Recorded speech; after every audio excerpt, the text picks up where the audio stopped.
Welcome, Internet, and likely forum goers if you made it this far. We are today on ARFCOM Reviews going over the PSA Micro Dagger. This is a slimlined, likely Glock familiar pistol, but this has one particular feature.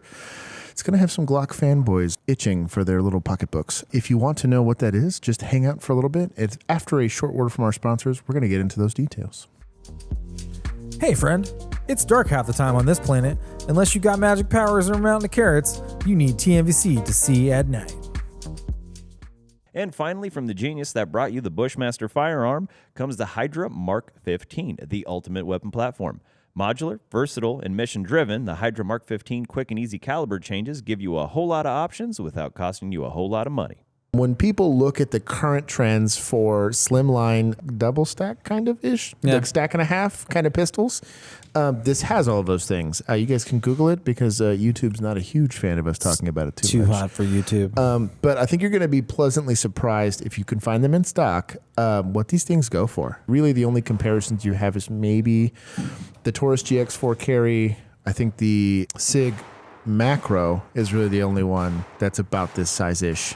And then they have the Glock 48 with shield mags, but we'll have a whole discussion as to why this is kind of, I don't want to say a better option than that, but this gives you some pause on whether or not this is something that's applicable to you. All of them come cut with a, this is a shield footprint, so you can guys kind of look it up. There's only a handful of red dot sights that are going to be in that footprint. We currently have the Vortex CCW or Defender CCW. They do have versions that are compensated or non-compensated. This is probably a less spicy compensator, only because it's just very similar to the way SIG's been doing it recently. It's only the slide. They basically shorten the barrel and have a slide. I think collectively we've talked about this. I notice it less than you would on something like a Roland Special. Exactly. It's really hard to quantify the difference. And I mean, when you're shooting faster strings of fire, I don't know if it's like a placebo effect that I think that it's doing something, but shooting the SIG and this one back to back, I didn't feel any difference. To this design's credit, sometimes when adding a compensator to your gun, it can affect reliability, and that's just kind of, you're just distributing gas. Physics and stuff. Well, you're distributing gas and energy in a different way than you normally would just having, a regular non-compensated firearm. I will say this, however, I do think it does crush at reducing recoil, but most of that comes from the recoil spring that they decided to go with. This is very familiar if you look at like a Glock 19. It's a double captive recoil spring. How that really does reduce the felt recoil when shooting it. It does make it harder to rack. This is not going to be as friendly for people that have weaker hands. It is harder to rack than my 19. But it is going to aid in recoil reduction, so it does shoot and feel like you're shooting a Glock 19. It's very, very close to that without having as much mass, which is really what you're looking for, and I think it's what made the P365 style of pistols very popular. Oh, dude, 365s are great. And again, it's like, how much can you get feature-wise in a handgun for the price? And then for it to be like sub $500 micro pistol, there's every feature you'd want on there. This isn't a free lunch, but it's a cheap lunch. Going to the rest of it, I am still disappointed in every single handgun manufacturer that decides to put a rail on their very small slimline guns, that they end up going with like a very, very way too short rail. You do have one, to my knowledge, correct me in the comment section if I'm wrong, option, and that is the TRL7 sub with the number 4 little adapters. It's the 1913 version with an adapter. So this does come with metal sights.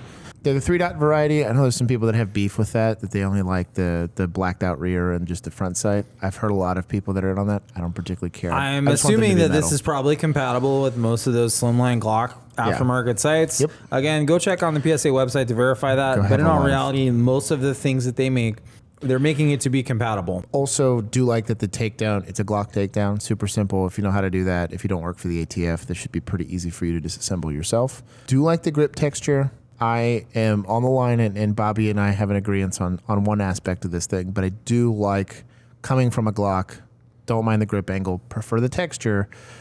But I'm with you and I'll let you complain. My real beef with this is I have pretty large hands, and when I'm holding the gun, it fits my hand similarly to how a Glock 19 would, minus this little nubbins here at the bottom of the grip. I'll insert some B-roll.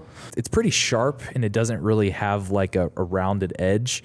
So as you're shooting, basically this rests in the middle of my pinky, and it's just digging into my hand. I think I'm handy with the Dremel. Other people don't think so, but I could definitely make that go away. So aside from that, I didn't really have any issues with it. The trigger leaves a little bit to be desired, but in terms of like, what is this for? It's for a concealed carry self-defense gun.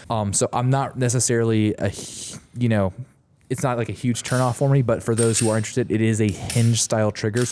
2-piece hinge. Yep. I will say this, both bladed triggers, which is what you're going to see more like on the Glocks, and then hinge triggers like this, which you'll see more on MMPs and pistols of that nature, didn't really have a history of drop issues. So I do prefer having that feature on a gun that I'm going to carry. Indeed.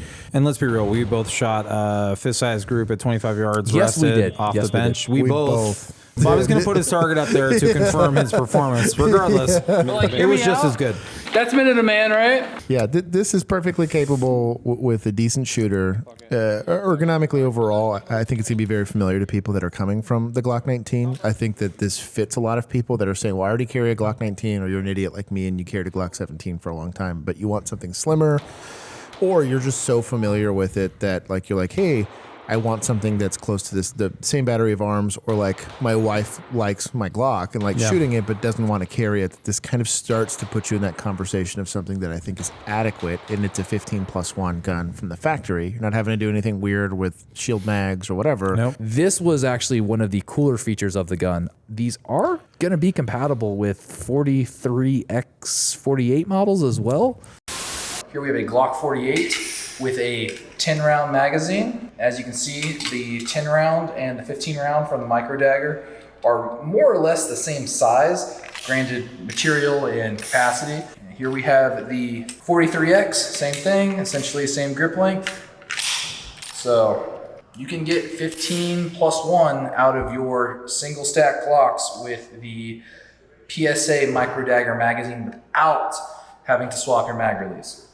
I am a little disappointed they only came with one magazine. Indeed. It's because they sold it. I'm assuming it's because they knew they were going to sell more of them. So shame on you for doing it, but I understand it because of money. I think it's a smart pick. I think it's smart of them to have designed it the way that they did. And there was clearly like some very intentional Those engineers at PSA choices. are earning their money. Oh, dude, yeah. We didn't have any issues with it. I actually like the ergos. I'm on the bigger side of hands, and so I did notice like the little bump here. But like the actual grip texture was pretty nice. It's really close to I liked the grip texture on the daggers. You saw it with like the Rock 5.7, kind of the same thing. I did like the slide serrations. All of them do come cut, but not all of them come compensated. I think there's like a very minute difference between the two, which is also kind of a big eyebrow. Look, like, I'm not trying to hate on SIG today, but it's a pretty big price jump when you go from the non-compensated slide to the other one. But I think it's pretty cool. I actually enjoyed shooting it. I didn't really have that big of and I come from a very different world. I literally was like, oh, I got to practice my EDC, my big old 3-pound metal handgun. I would give it like 4 bananas out of 5 if I had to give it a rating. I think that it's going to be much better than what most people are currently. If you're going from like a Ruger LCP to this, you're kind of crushing it. Dude, I mean, honestly, you could go down the list of sub $500 handguns and line this up against pretty much every single one of them. Yeah. It's either going to be a features issue, it's going to be it's not comfortable to shoot because it's too small issue, which this is not. Dude, capacity. It's so Or many it's things. a capacity issue. Yeah. That is exactly what, yes. Yeah. It's giving you a lot of benefits as the most popular handgun out there on the planet gives you in a kind of slimmer package, and it's out of the box from a feature standpoint going to give you a bit more. I think it's cool. If you guys like this type of content, go ahead and like and subscribe. We do this stuff all the time. If you guys are interested in seeing us do other types of reviews, go ahead and put in the comment section what you'd like us to go look at. If you're interested in following us on social media, we can be found at AR15com on Instagram and Twitter. Also, we have a Discord. The link can be found down below. So if you'd like to hop in there and chat with us, argue about whether or not this is a good or bad gun, that's the place to do it. It is. And until next time, keep that thing on you.